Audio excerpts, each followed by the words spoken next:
The most significant change in my field today is mainly the digital transformation. This is the objective for many customers.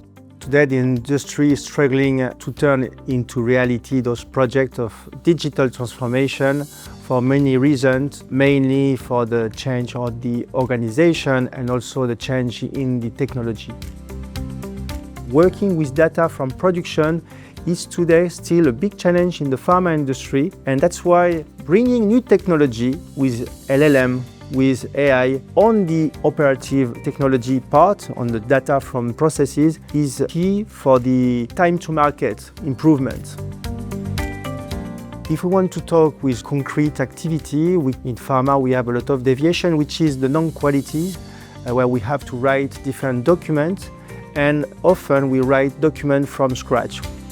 The AI activity can propose already a template with the experience of the past.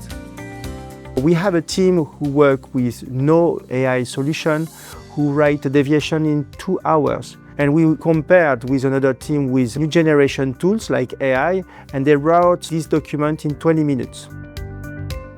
The main problematics in pharma industry is the difference of maturity regarding the digital transformation. With small companies, our work is to support them to improve the data collection and also the data integrity to make sure that in the future they can implement AI accelerator. With the new technology, the role of the engineers today is to create added value. All the monitoring, all the looking for information could be delegated to an AI system. The added value is taking decision, having strategic behavior, and that's why it's augmented engineers. We talk in ALTEN about accelerator in AI because we want to accelerate the business of our customer.